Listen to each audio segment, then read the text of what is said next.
So we live in a society where the most popular documentary that came out last year is called What is a Woman?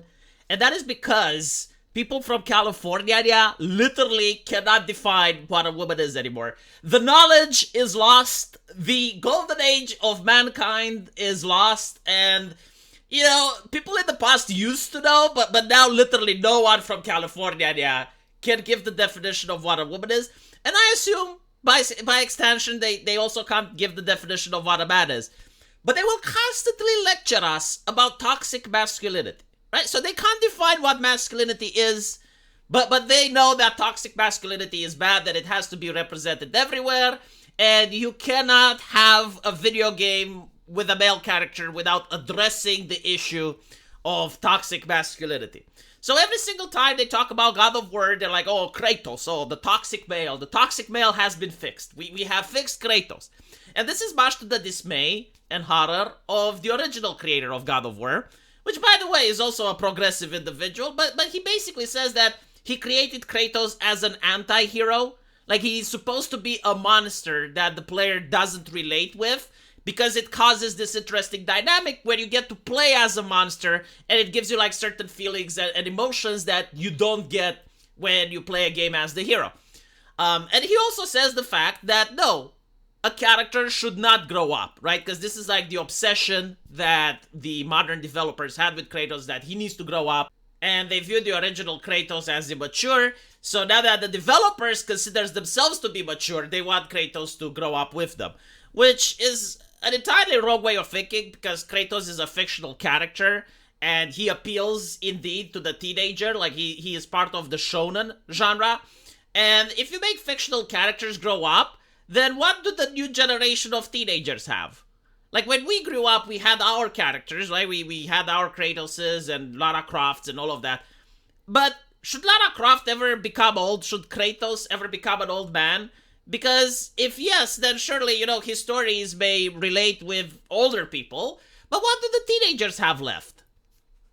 Right? Like there are characters that should be left alone. Like, for instance, Batman. Batman shouldn't grow up. Superman shouldn't grow up. Like they should be characters that are for teenagers. And once teenagers grow up, they will have like different characters that are there. But leave the ones that are for teenagers alone. Anyway, I digress a little bit with my rant. My point was, though, about toxic masculinity, right? So they didn't like the original Kratos because he was violent and he fucked everything that moved. And they had to not only just make it grow up, but constantly lecture and moralize the audience and the gamer about how bad he used to be. Okay, why do they never talk about toxic femininity, though? Like, the real villain in God of War is Freya. Undoubtedly, you cannot make the argument that it wasn't. So what does Freya do, right? Like, Freya is absolutely obsessed with keeping Baldur safe. Like, Freya is obsessed with this culture of safetyism, despite the fact that Baldur doesn't want to be kept safe. So what Freya does is she casts a spell to make Baldur invincible, but as a side effect, Baldur doesn't get to feel anything. I mean, imagine just how horrible life would be like that. So, yeah, he doesn't feel pain, but he doesn't feel pleasure. So like, he just goes through life. It's a horrible existence that you can do to a person. Like many people, including Baldur, would rather be dead than to live like this. To live life without experiencing any sort of feeling. Whether it's good or bad, you don't feel anything. Right? So she forces her will on her son, which is now an adult. And her actions get Baldur to become insane. And he sets events in motion that destroy the entire pantheon.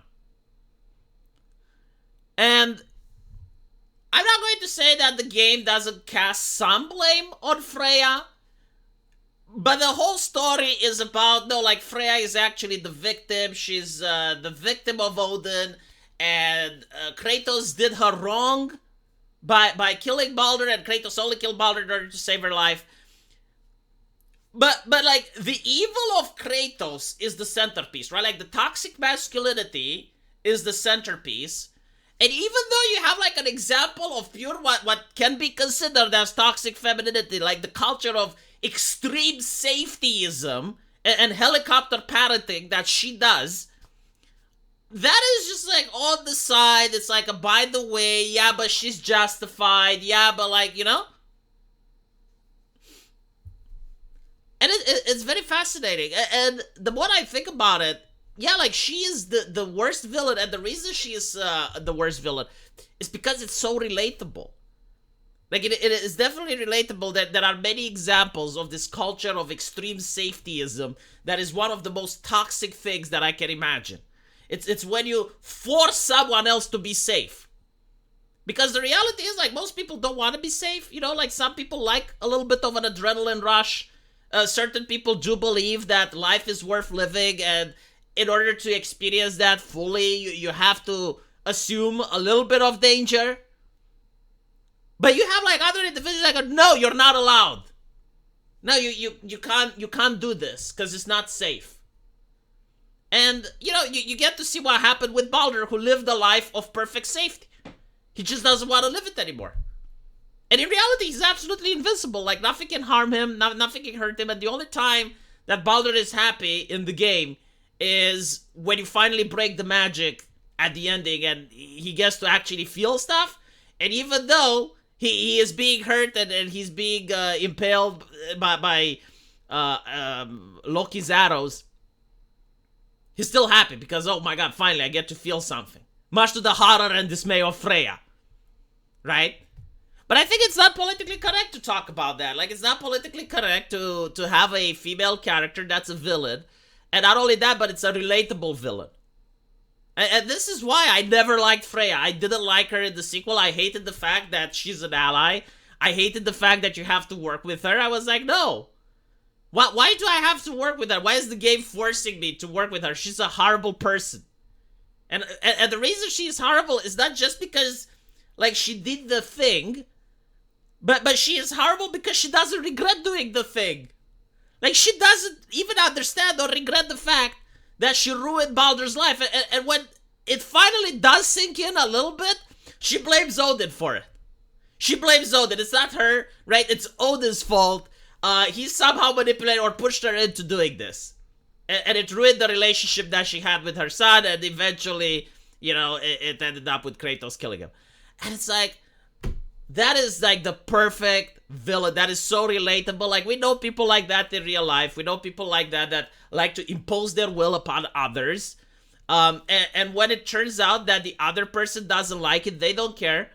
And when eventually it does blow up in their face, instead of assuming guilt, instead of assuming responsibility and at least feeling some remorse, they blame someone else.